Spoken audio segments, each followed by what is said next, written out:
സ്വന്തം മണ്ണിൽ വ്യോമാക്രമണം നടത്തി പാക് വ്യോമസേന.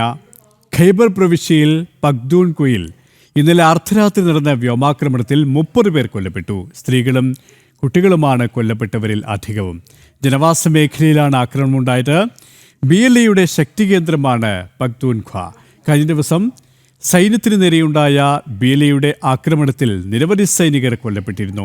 ഇതിന്റെ പ്രതികാരമായാണ് വ്യോമാക്രമണം. മരണസംഖ്യ ഇനിയും ഉയരാനാണ് സാധ്യത. അതേസമയം ആക്രമണത്തിൽ അന്വേഷണം നടത്തണമെന്ന് പാകിസ്ഥാൻ മനുഷ്യാവകാശ കമ്മീഷൻ ആവശ്യപ്പെട്ടിട്ടുണ്ട്. സംഭവത്തിൽ അടിയന്തര അന്വേഷണം വേണമെന്നും ഉത്തരവാദികൾക്കെതിരെ ശക്തമായ നടപടിയെടുക്കണമെന്നുമാണ് പാകിസ്ഥാൻ മനുഷ്യാവകാശ കമ്മീഷൻ ആവശ്യപ്പെട്ടത്.